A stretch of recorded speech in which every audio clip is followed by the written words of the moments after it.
I had no idea what it meant to be trauma aware, to be trauma sensitive, and to really tend to and honor how all of my students were showing up. I was still doing a one size fits all. Everybody needs this. This is what everyone should do. This is how they should do it. I was literally doing the opposite of what it was I set out to do. It's embarrassing. And it's their shame to know that someone, again, who set out to be a teacher for the best intentions hurt folks.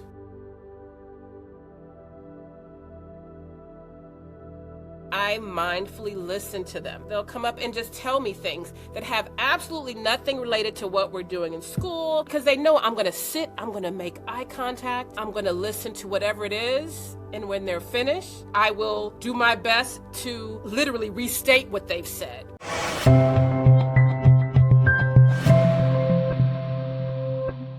Salina, Dr. Gray, I am just so beyond thrilled to have you on the podcast today. Not only are you one of the most inspiring educators that I know, but like, what educator in the entire world has actually been a teacher in middle school and then in elementary school and in high school and now in lower elementary teaching special education students? You've literally done it all. And somehow in the last 3 decades of being a classroom teacher, you also got your PhD in education at Stanford University. I mean, rock star to say the least. And it has been such an honor over the last almost 10 years, Salina, 10 years, to get to know you, right? You started your Breathe for Change journey with us, I think in 2017, is that right? Yes. Oh my goodness.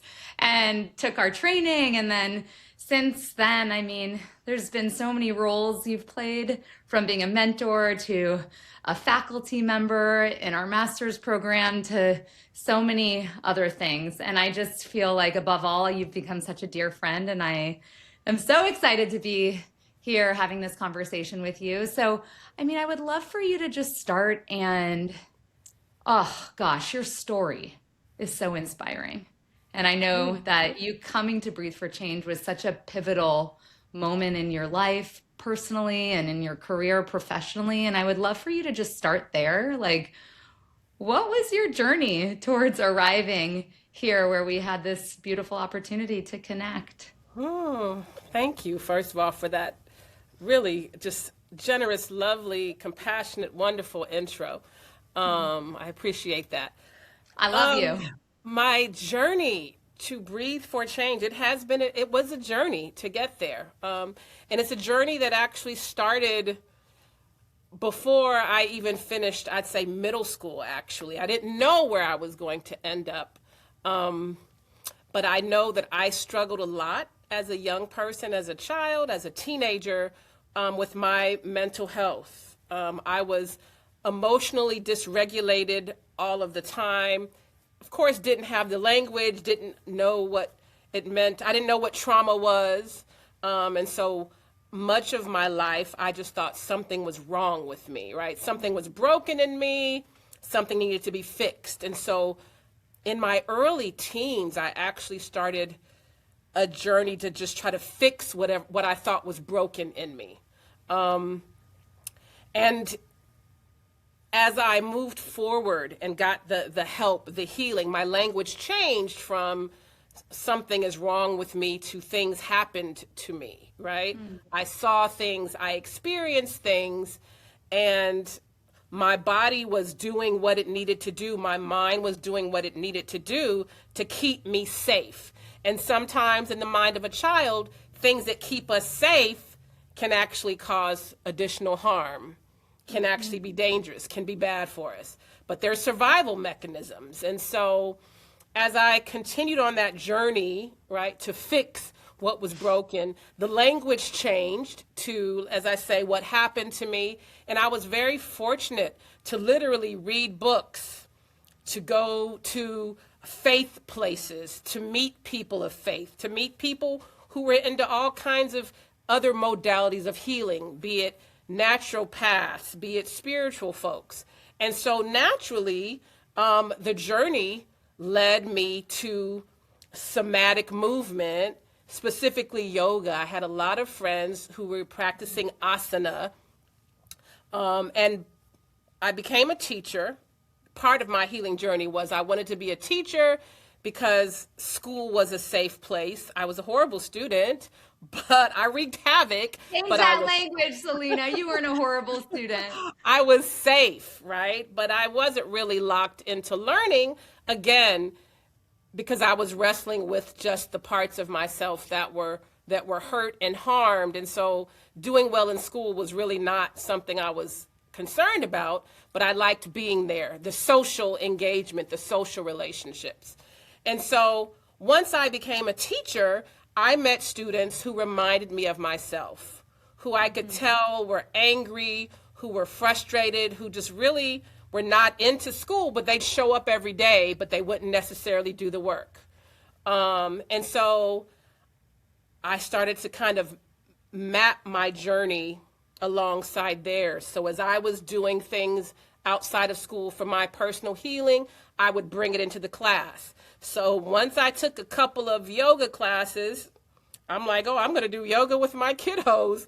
Of course, having no idea about the history of yoga, the origin of yoga, that yoga was much more than just asanas, right? But I was doing those postures. We were stretching. I don't even think we were doing breathing. But I saw that my kids enjoyed it. They enjoyed the movement. They enjoyed being out of their seats. And so at some point, I realized like I am not doing this correctly. I'm probably culturally appropriating because I don't really know anything about yoga other than showing up to class and trying to sweat and stretch. So I decided I wanted to learn how to teach yoga. And that is, I did a vigorous internet search and voila, came upon Breathe for Change in maybe late 2016. And if I tell you the day I found you all was the day I picked up my telephone, there was a number to call at my desk in my classroom on the spot. I'm like, I'm in. Without even knowing much about you all, I was just like, I'm in. And thank heavens that happened. I mean, it's been such a beautiful journey since 10 years ago, Salina, when you took that call. And I've heard you many times in many different conversations and contexts and conversations with me and other people talk about, you said like you were teaching your students up to this point and you didn't even realize that you were causing harm. And I'm wondering if you could talk a little bit more about that. Absolutely. Absolutely. Some of the harm came from, again, me trying to teach yoga and getting frustrated with them when they weren't getting the poses or doing things. But even prior to that, the harm of a teacher that had the best intentions, that wanted to create a healing space for my students, but again, not really having developed the language and my own personal capacity. I wasn't healed enough to do the work that I was trying to do, which meant I was trying to create a healing space while in a high level of fight flight often. So I'd come in, right? I thought that it meant I needed to be hardcore. I was overly rigid, even though I thought I was rigid for good reason. And I was open to conversations. I was causing my kids to probably relive some of their school trauma, their personal trauma, because I didn't know how to create a safe, healthy container, because my body for myself was technically not yet a safe and healthy container. So even though I thought I was so, social justice, revolutionary, cool, kind teacher, I had no idea what it meant to be trauma aware, to be trauma sensitive, and to really tend to and honor how all of my students were showing up. I had no idea. I was still doing a one size fits all. Everybody needs this. This is what everyone should do. This is how they should do it. And this is going to make everybody feel better, which is the exact opposite of a trauma sensitive, trauma aware, culturally relevant classroom. So I was literally doing the opposite of what it was I set out to do. That's so interesting about that to me. And I think so many of us as educators can resonate is we have the best of intentions. The best of intentions. We wouldn't do this work if we didn't have the best of intentions. But when we don't have awareness around how we are showing up or what is happening inside our bodies, that's putting us into a state of dysregulation so we can't actually effectively teach. And we can unintentionally cause harm. And the impact can be significant even though we don't even realize it. So I want you to talk more about what was the aha moment for you, right? When did you actually come to see, like, wow, look what I was doing? Right. Just if I'm being honest, if I may quote the young people, because I often worked near where I lived, over time I would see former students, right? And some students would be so happy to see me because they had, good memories. They remembered the days where I probably came in a little closer to being regulated, right? It was when I started running into students who I would see literally. I remember one instance. I went to a high school event because I knew that some of my students from elementary or from middle school were at this school. And I just thought, everyone would be so happy to see me. There were a few of my students who were there, and I saw them and I walked towards them, and I literally, and it hurts my heart, and I'm so shamed right now thinking about it. They literally made a beeline the other direction, and I could see that they were trying to hide from me. And I remember thinking, like, are they just shy? Are they nervous? And so but I kept moving. There was like some kind of event at the school. And I would go and I would see them. And every time they saw me, they would literally, there were like three of them. Later on, I saw two other students, former students. And I was like, hey, what's going on with so-and-so? And they're like, I don't know. They say that they don't like you, that they hate you, that they hated you. And I had to stop. And my first thought was like, oh my gosh, why did they hate me? But then I had to kind of stop. And this is the time where I was, a little more self-aware, and I had to sit and be honest and say, wow, I can understand that. And that might have been 12 or 13 years ago. So that was the first time. And I carried that. And then I started remembering. It's like something opened up. And I started remembering things I'd done that I'm like, oh, I said that. Oh, I did that. And then a few years later, I reached out to a student that I saw on Facebook. And she wrote back, and I saw her, subject line, and I'm like, oh, yay. And if I tell you, I opened that email and I just cried. Aww. Because I think this was 10 years after maybe 12 years after I taught this girl, who I thought I'd done such a great job. I had toughened her up and made her ready for the world. And she gave a list of all of the things I'd done and said that hurt her feelings deeply. Wow. Deeply. And even though she was gracious enough to say, like, now I'm an adult and I understand you were stressed out, I just wanted you to know. And so I think that one really got me. I had to sit with that one for some time. And so what I started doing when I would run into students is I would lead with an apology. And I'd say, so good to see you, and I just want to say I'm so sorry for the things that I said or did that hurt you. And it's embarrassing. And it's their shame to know that someone, again, who set out to be a teacher for the best intentions, hurt folks. Salina, I need to honor you so much here, because the courage that you demonstrated in those moments where you are faced with a mirror, you caused me harm, and yet you still, through that pain, and shame and hurt and fear and all the things. You stuck to teaching. And here you are, 2026, 30 years into education, 30 plus years into education. You've taught everyone from all walks of life. You're still committed. And you've done the work. I've seen you over the last 10 years do the work to look at yourself, to face the past, and to be like, I'm going to create and sustain a version of myself that is healthier, that is, less stressed, that is more emotionally, mentally, and physically present here, ready.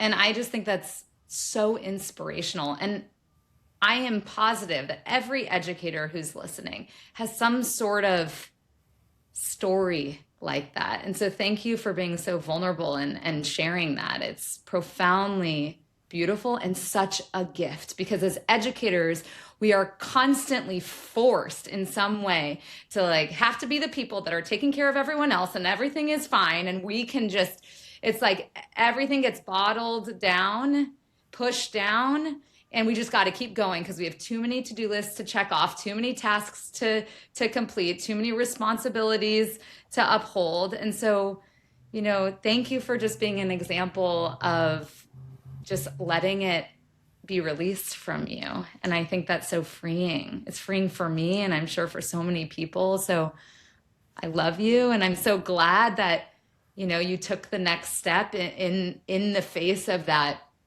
truth to do the work that you felt was necessary for yourself to continue doing the most important work in the world, which is educating our kids. So can you talk a little bit more now, just sort of about that transition, right? You found Breathe for Change in this moment of desperation in your life. And can you talk about your journey through that in the beginning of the days?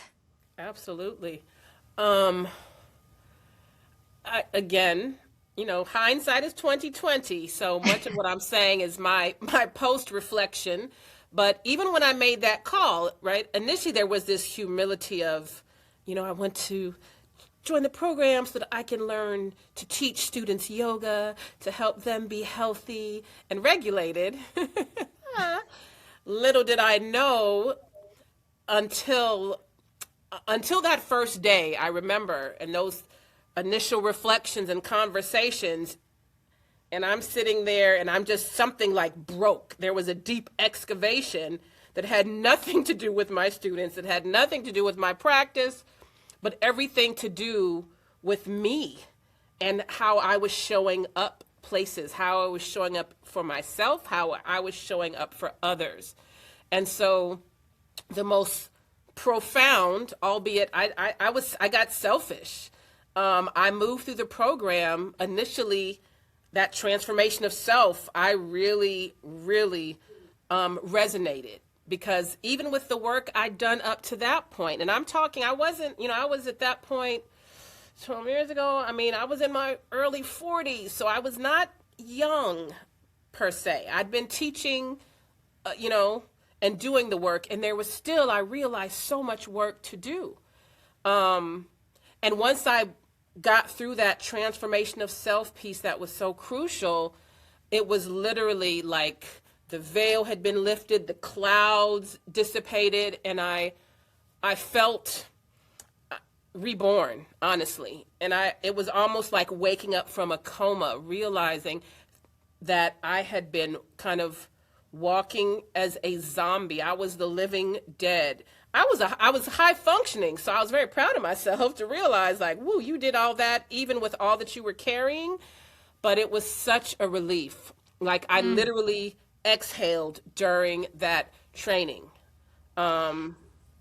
Salina, I mean, you and 20,000 plus alumni who've gotten on the call with one of our educator development counselors for our trainings or our Masters of Education program, thinking, I'm here to improve my teaching. I'm here Right. for my students. And Right. the irony is that the way that we as educators can enhance our teaching and improve student outcomes, which is what we're all here to do, let's be honest, is to take care of ourselves and to do the critically important work that each and every one of us need to do to sustain our mental, our physical, our social, emotional well-being, so that we can model what that looks like for our kids and teach them the human skills, right? Yes. The human skills that no AI can replace, right? How do we show up as human beings in the classroom and outside the classroom so that we can thrive in our life, in our relationships, and in our communities, and actually make a positive impact in the world?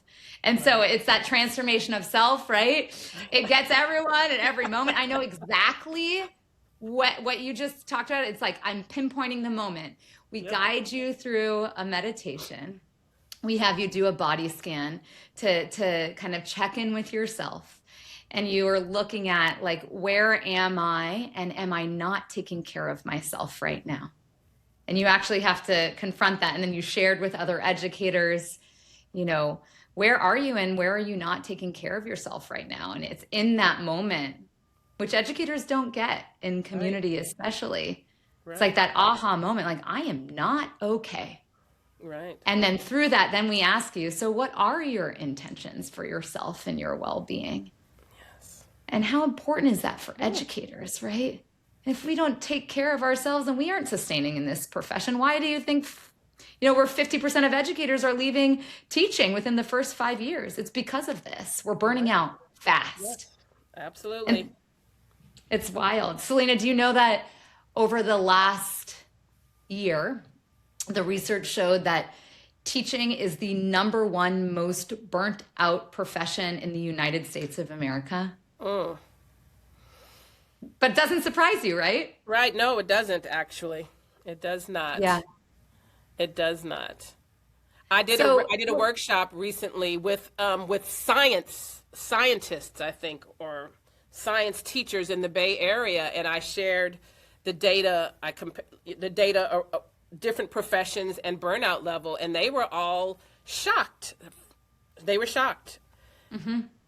They were shocked. And it's like they shouldn't be. It's just that no one's paying attention to what is happening to our incredible teachers who deserve to be supported.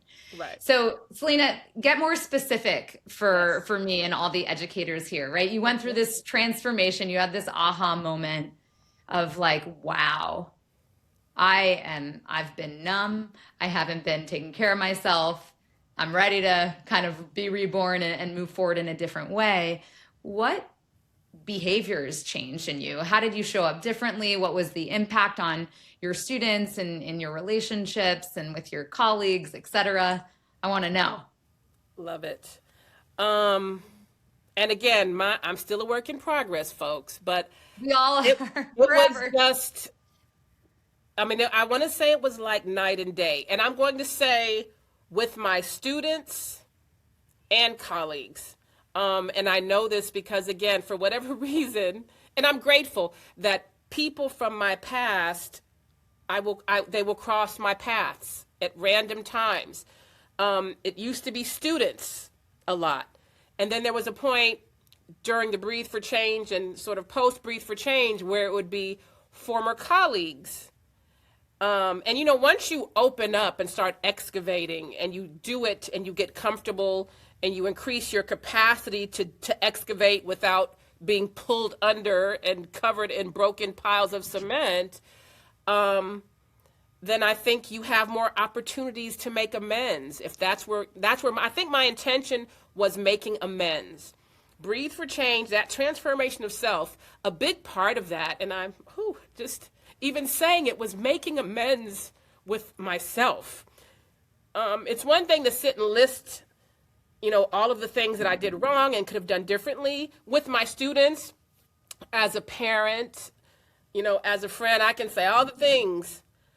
It's another thing, and it was even tougher for me to forgive myself, right? To make amends. And part of that forgiveness, it started with forgiving myself. Like, I forgive myself, but also again, apologizing, trying to make amends with other folk. And so another part of that journey was, you know, getting a job at a new school in a new district and seeing a former colleague, and they're not really paying attention for me. They're not running over to me happy to see me, and me sucking it up, taking some deep breaths, knots in my stomach, and going over to them and saying, hey, can I talk to you?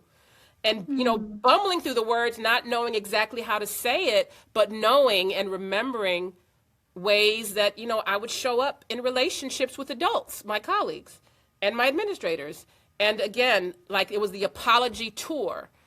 And then again, through continued work with Breathe for Change, which is why I love that even when I finished, I've been able to kind of participate in various capacities, because the work is just beginning, right? The work just started through my training, and I'm still doing that work. But it's been about, okay, now that I'm making amends, how can I truly show that I really am sorry for the harm I've caused? And it's been about trying to change my practices, which, in answer to your question, it really is showing up with all of the love, compassion, checking in with my nervous system, taking breaths, doing the things, teaching with more intentionality and aware of how I can still hurt people even if I don't mean to. And so sometimes it's just taking a pause before I say something, or if I don't say the pause, it's apologizing. It's admitting, it's taking responsibility for the harm I've caused, even if it was accidental. I try to listen more than I used to. That mindful listening practice. Man, if I tell you that mindful listening changed the game for me. Game Say changer. more. Game changer.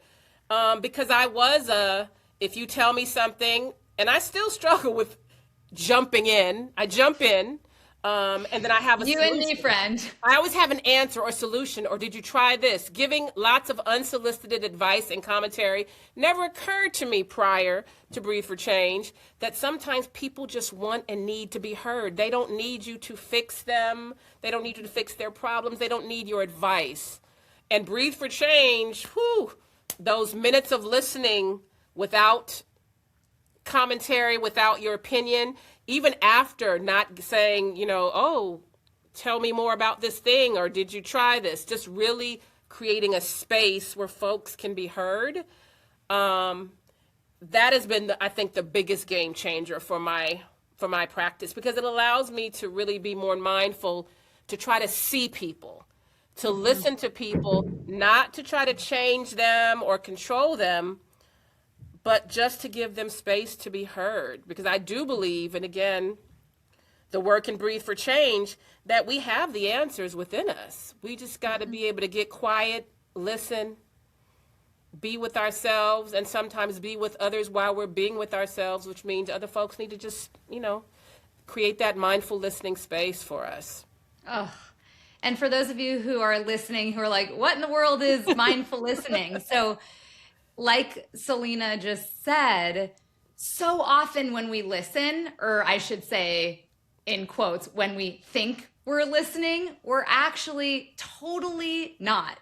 We're thinking about our to-do list, totally distracted in another cloud. We're, you know, judging what the other person is saying. We're thinking about what advice or feedback we want to give. We're thinking about what we want to say next, how we might want to cut them off because we're bored or we feel a certain way. And so the practice of mindful listening, it literally flips that. It invites the person who's listening. Let's say I'm doing the mindful listening protocol with Salina, and Salina's, and maybe we'll do this in just a moment, but she is going to share vulnerably from her heart whatever is present for her. And as the mindful listener, I'm literally just holding space, completely witnessing with my full attention, with no other agenda item, not thinking about my to-do list, not making any judgments, not forming opinions, not interpreting what she's saying to try and make meaning so that I can put it in my own Me Too box, or we're literally just giving the gift of our presence. And then if you're actually using the protocol, and I would recommend if you're an educator to facilitate this in your teaching, then the role of the mindful listener when the speaker is complete with their thought is to reflect back the essence of what you heard the speaker say. Yes. And I would argue, and I'm curious from your perspective, Salina, if you have more to say about this, that this is one of the most transformational parts. Oh, yes. Because it is so rare to be listened to so deeply and then to have a mirror held up to you. This is the essence of what I heard you say. Not what I think about what you said or what I'm advising you to do, but this is what I heard you say. And it brings tears to people's eyes because we're not actually listened to enough. Do you remember that part, Salina? Oh, absolutely. And I think as, I'm an SDC teacher, so I have special day class, grades 1 through 3. I have my students all day. And I joke and say, I was out. I had an injury and I was out for a long time. And I was told the students missed me. And I'm certain it's not because of anything other than I mindfully listened to them. And I didn't realize it until students would come, and I'm talking first, second, and third graders, y'all, would come up, and they still do. They'll come up and just tell me things that have absolutely nothing related to what we're doing in school, not things that aren't even happening at school. And because they know I'm going to sit, I'm going to make eye contact, I'm going to listen to whatever it is, and when they're finished, I will do my best to literally restate what they've said, right? Because they're young, and if, they wouldn't necessarily understand that I'm reflecting it back. So I will say almost verbatim what they've said. And they'll kind of, yes. And so much of my day is literally spent talking with my students one-on-one, with them just telling me things about home, family, their weekend, vacation, what they like, what they saw on TV. And these are students who maybe didn't necessarily talk a lot, right? One of the things we work on is social skills. And I mean, much of my day is me mindfully listening to my students for different amounts of time. One student will come and say, Dr. Gray, can I talk to you? And I'll say, sure. And they'll tell me about what they had for dinner. And I'll just say, oh, you had spaghetti. And their eyes light up, and then they'll go back to doing what they're doing. So it has been a game changer. It has been. It has been. And I'm so curious, Salina, because I know that you've worked in, all of the settings, K through 12. Right. Specifically with this group of special education first through third graders, what's been the impact of your mindful listening on their academic learning, right? What's actually happening in the classroom? I think it has been, I'm going to use my words carefully. It's been amazing. I mean, it's been amazing. I think that everything that I got in Breathe for Change didn't just prepare me to be a better teacher, but to literally be a human who I think was, I won't say born because I learned this, but was born to be in a class with students who are considered neurodiverse. I mean, the foundation of the teachings that I learned in Breathe for Change lend themselves phenomenally to being able to show up and support a class of students with so much neurodiversity, just a difference in interests, likes, academic skills. I mean, you name it. And so much that parents seem very happy, the kids seem very happy, all of the adults in the class, the staff seems happy. People have walked into the classroom and don't believe that it's an SDC classroom. Because it's just, it's amazing. And I know it's not because this is only my second year in special education, right? I got my Salina, I will never forget when, you and I were faculty together at Breathe for Change, and we were like filming some videos in our curriculum. And you're like, Ilana, I've decided that I have a new calling. And I'm like, you're like a 25-year like middle and high school teacher. You're like, I'm going to go teach special education in lower elementary school. And I'm like, what? Now you literally are the only human being I know on the planet who has sat in every single role of the educator. It's incredible. And you teach in higher ed. Right. It's unbelievable. So walk us through a day. Yes. Okay. Here is Dr. Gray's classroom, right? You said you're teaching special education students that people don't recognize as a SPED classroom. What's happening? What are you doing different? So I think it's just it's the vibe. So we start our day, we come in. I have quite a few students who have ASD, right? Autism spectrum disorder. And it's so interesting now I'm saying this. Some of the same strategies and techniques that are suggested for teaching students who are neurodiverse are very similar to what I've always learned to do as a trauma-informed or traumative-sensitive teacher, right? Try to minimize the unpredictability. So really creating rituals and routines. And so we have our rituals to the point where our kids can run the class, I think. We come in, we stand at our desks.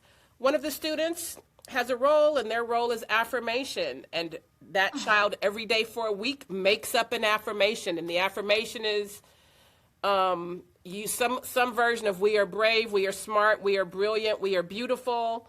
And so that's how we start our day every morning.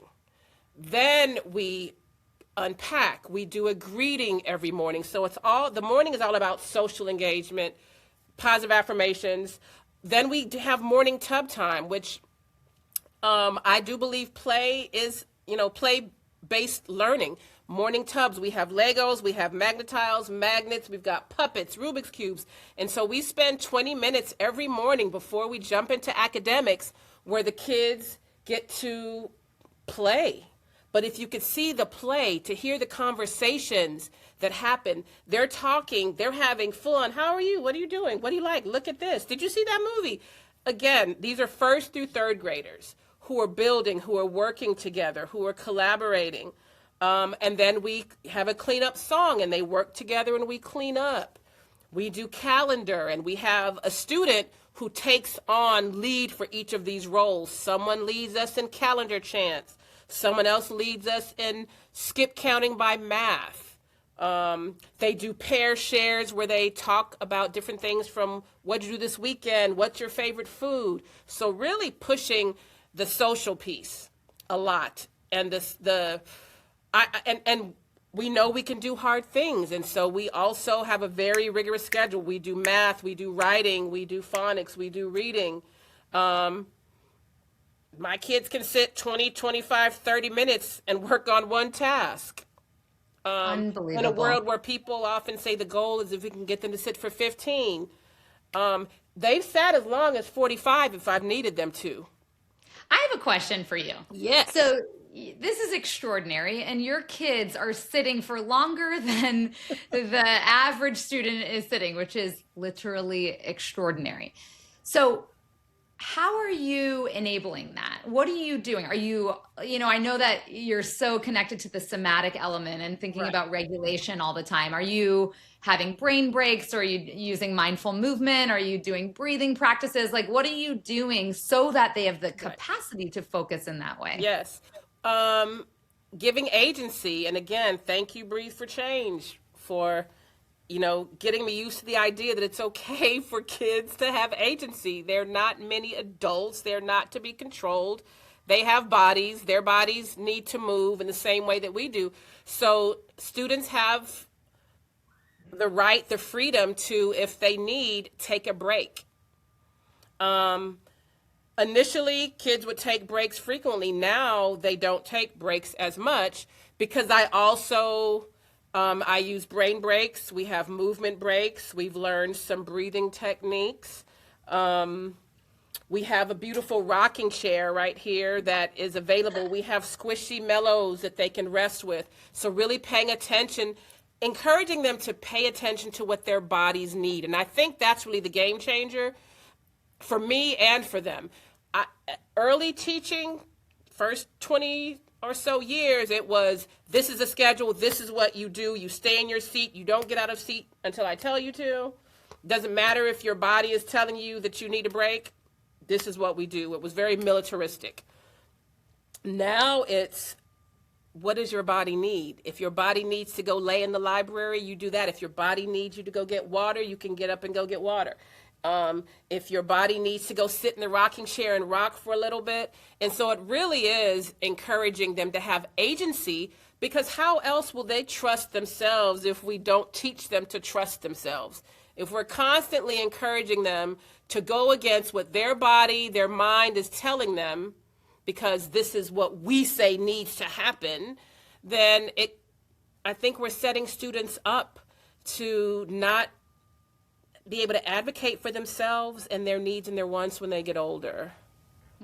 You know what's blowing my mind, Salina, is you just walked us through a day in the life of Dr. Gray's classroom. And literally in doing so, I heard you practically speak to the 5 layers of human intelligence that we've developed at Breathe for Change. You talked about somatic intelligence, right? You supporting your students in really asking themselves, what does my body need right now? And if it needs movement, if it needs a break, if it needs a breath, if it needs a moment to go hug a friend or talk to the teacher, that's somatic intelligence. You also talked about emotional intelligence, which is our students' capacity to feel, right? You're checking in with them. How are you? What are your emotions telling you that you need right now, right? And then you're giving them tools to address that. And then you also talked about, well, math and science are still happening, and they're focusing and they're critically thinking and they're crushing it.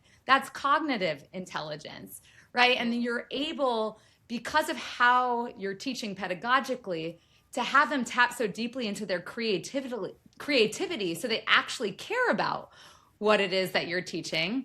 You also spoke to the layer of relational intelligence, which is all about developing those social skills, right? You're like, I mindfully listen to my students. That's relational intelligence. You're like, we're doing community circle and we're talking to each other and they're having all these leadership positions. Literal relational intelligence development there. And then lastly, what I heard you say without you actually saying it is the universal intelligence piece. Underlying everything you said was how I teach is focused completely on, what do my students care about? What's their passion? What's their purpose? What is it that's going to inspire them, be relevant to them, and have them actually want to be here in school? Not just doing things that I'm telling them to do because they have to, but doing things that are inspiring them to go deeper, to unpack deeper layers of who they are, to have them gain insights that will move them into new directions, that will motivate them further. That's universal intelligence. So it was just awe-inspiring to listen to you. I was mindfully listening.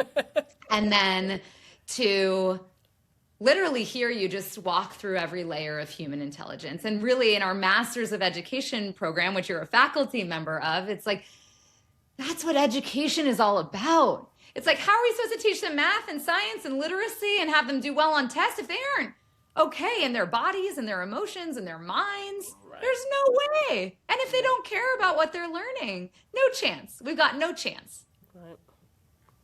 So absolutely. And to your point, something I didn't mention that I should, just so you, is there's a poster behind me where whoever's doing the calendar, part of doing the calendar is telling the class how you feel. And if I tell you, I think that's their favorite part. So students love telling us there. And the reason I know it's working is the number of students who will tell me they're angry or they're frustrated. And I say, I understand. And I'll sit with them when they say that. I'll rub the back. I'll say, do you want to tell me about it? And it blows my mind that I'm doing this with first, second, and third grade students who, by and large are considered to have, struggles with social relations as part of why they are in my class. It's amazing to hear them come and say, I'm sad, I'm angry, and feel comfortable just saying it and telling whoever will listen. Because now what I'm seeing is they're talking to not just me anymore. They're talking to people outside of the class. I think people love coming and hanging out in our class, to be honest. I've been told. I mean, I want to come like tomorrow. To I'm ready to be in Dr. Gray's class every single day after this conversation. But, what's interesting in what you just said is that, in relational intelligence specifically, in that layer of human intelligence, as you know, we teach 5 competencies per layer of intelligence in our Masters of Education program. And the competency that you just literally hit the jackpot on is empathy. We're embodying as educators this skill of empathy, but we're also teaching our students how to connect to another person's experience. And at Breathe for Change, we add this part because I think it's just as important as the connection piece, like honoring our own boundaries. Because, right, how do we stress ourselves out? How do we burn out? Is we're often connecting so deeply to other people that we forget about what we need. And so what you're talking about is creating the space as educators where our students feel safe and comfortable enough to be able to express what's happening with me emotionally right now. And what do I need right now? And then for the other people listening to be able to be with that person in the emotion.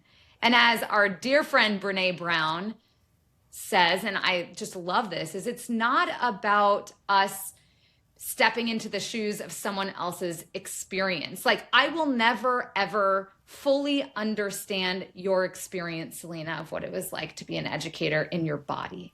But what I can understand is the feelings that you experienced of shame, of guilt, of embarrassment, of fear, of desperation, of sadness, because I've experienced those things as an educator myself.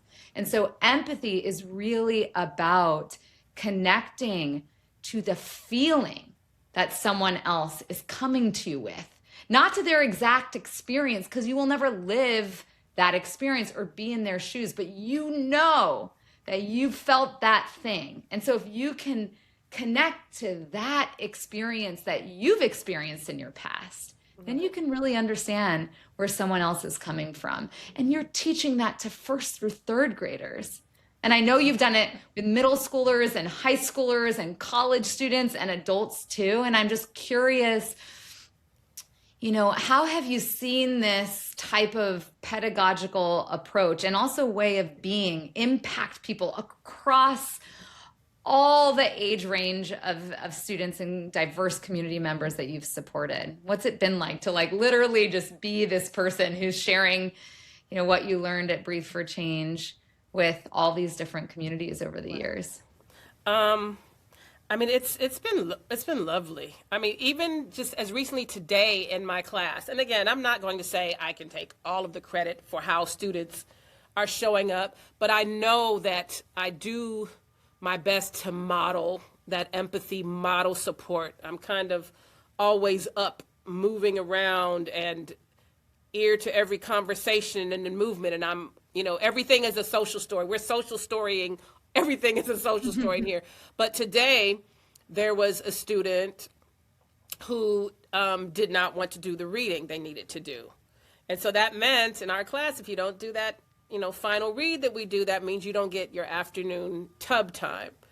And so the student was very upset But he just kind of sat, and the student next to him rubbed his back and said, "It's okay." And I just thought, oh my goodness, because that's one thing we do in here. Even if you're, off task or have to be redirected or, you get in trouble, the words are, "We love you, but right now this is what needs to happen, but we love you.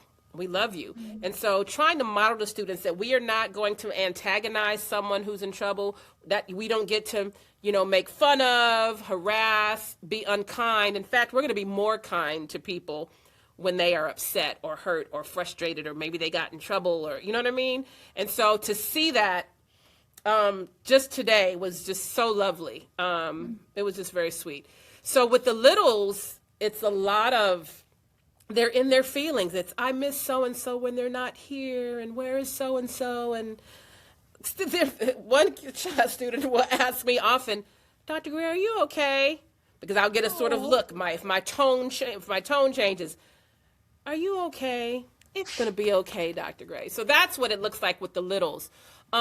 With the middle schoolers, I think it looked like they didn't skip my class generally. So there'd be conversations with, "Is so-and-so here? I didn't see them." I'd be like, "Oh, I saw them." So I'd have kids who would come to my class who maybe wouldn't go to all of their other classes, because I wouldn't berate them about they didn't do the work and where is the work and why are you know what I mean? It was just like, "I love you. I'm glad to see you. Let me know if there's anything I can do." And I would literally just let them be, because I know middle school is a tough time for so many reasons. And so it meant that my students would come to class, even if they didn't do the work, they would still take the time to show up, which meant something to me, and it meant something to them.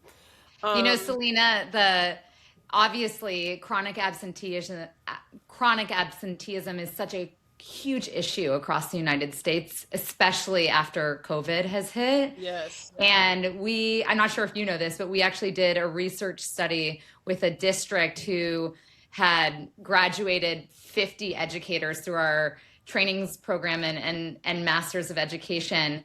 And we looked at the difference in chronic absenteeism specifically between students who had Breathe for Change teachers and students who didn't have Breathe for Change teachers.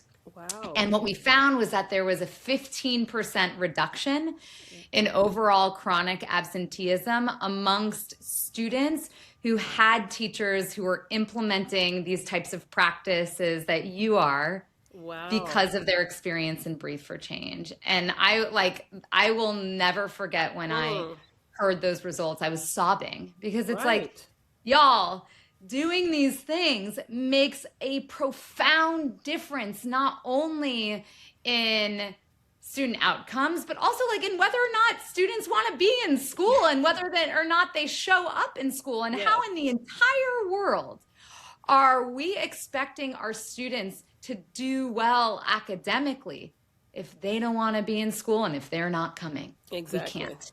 Absolutely. So cheers to you, my friend. That's amazing. And what are you seeing in high school? Well, cheers to Breathe for Change. I was not aware of that study. It's phenomenal. So cool. I love it. And I get it. I totally understand it. It makes total sense. So I appreciate that.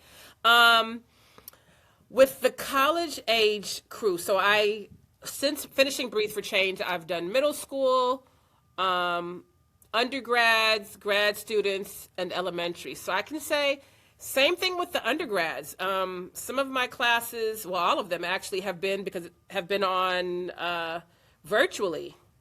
And students will come to class. I'll get a note like, "I don't feel well, but I'm here," because I let them, you can keep your camera off. You're here, you're taking it in. They will still participate. And again, so I think attendance is a big deal. A lot of just saying, thank you for this space. I've heard a lot of, this is the first time professors asked me about my day, about how I feel, about what's going on with me. So no matter the content, no matter the course, my classes always start with a check-in. How are you? How are you feeling? How are you doing? that is very much Breathe for Change. I was certainly not doing that. And now I do it for any workshop I do, anything that I am facilitating. That is how we begin. And people are, oh, wow, that was amazing. Never been asked. So often I get never been asked that. Isn't that crazy to think that we move through the world, we move through education spaces without checking in on each other? How are you? And so then we're teaching content, not having any clue on, is it landing, what's happening for this person, what's going on in their life. And if we don't have access to that information, then we absolutely can't be responsive as educators. We can't teach our students in a way that's going to actually resonate and land and be supportive for them. And so I just love that you're bringing the humanity back into education, Salina. And that's like why we developed, especially in the crazy state of education in the world and technology with the advent of AI, like artificial intelligence. But then what makes us uniquely human? It's human intelligence. What are the ways that we can still connect as human beings? Yes. And that's what you're doing in your teaching. It's so beautiful. No, again, thank you to Breathe for Change. People often tell me they feel seen. And that's the biggest compliment you could pay someone, to tell someone, I feel seen. I feel heard. And when I share my story, you're not judging me. You're not trying to, I'm going to tell you, I'm going to affirm and say, I hear you. That sounds, whatever I think, whatever words come to me that are not me trying to give advice. Because in my brain, I always have some, but again, mindful listening, shout out to Breathe for Change. Also, just the idea of accepting people where they are. And that's what you all have done for me. Because I can disappear. I can pop back up. I'm like, no, Salina, you're coming back. I love you. And no matter how long it's been, the love and the compassion that you show me is just, it's like Breathe for Change is my safe space. And you were a safe person. So you were one of the first people who I started to say, maybe, I wasn't worried about what would happen when I saw you or talked to you again.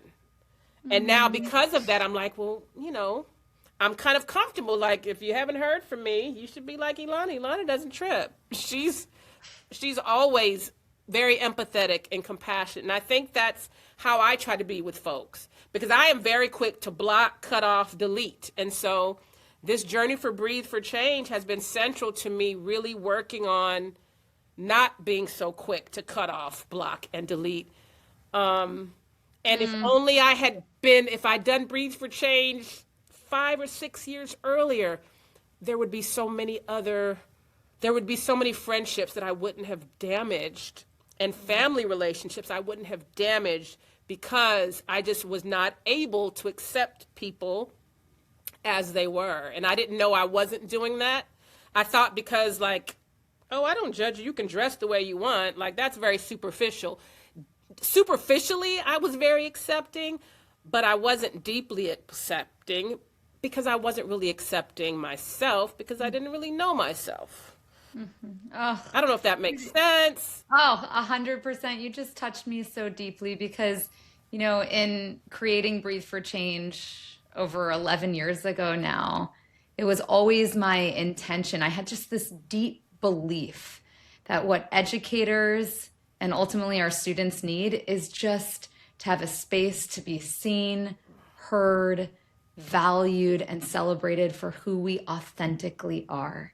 And it's in the context of community where we feel that sense of safety to show up and bring our full selves. That's where transformation can become possible. Right. And that's where effective teaching and learning can become possible. And so the fact that you had this experience yourself where you feel that sense of being seen and valued, and just like, I can show up as me and I'll be loved like to like the moon and back for it. That's like the mission of Breathe for Change is fulfilling itself. So And can I say something on that? Because I don't yeah. want anyone to listen and get a false idea of reality. I struggle with it still. Oh, so do I. The difference is now I have mindfulness tools. I have self-awareness. So my sort of hindsight kicks in within seconds and within minutes. So it's no longer sort of justifying how I showed up and, oh, well, it's like I'm constantly sort of like, let me reflect on how I just showed up. Mm-hmm. And so that is such a gift. It is such a gift, because how can you restore relationships if you're not able to kind of take accountability, acknowledge sort of where you were, what you were thinking. And so Breathe for Change is where I developed that mindful, reflective, sort of trauma-sensitive way that I am attempting to live life. And so very, very grateful. Oh, well, I am just so inspired by you, and I'm never letting you leave my sight or my sphere. I want to collaborate with you for the rest of time, and your story has not only inspired me, but just, tens of thousands of educators who we've graduated and who you've supported through Breathe for Change. And I'm so excited that you're going to be a faculty in our Masters of Education program. And thank you for just being such a prime example of authenticity and vulnerability. Thank you. I mean, so many people who have experienced, the highs and the lows of life like you have are just too afraid to talk about it because there's so much shame there. And I think what you've done is pretty revolutionary here, is you've been like, you know what?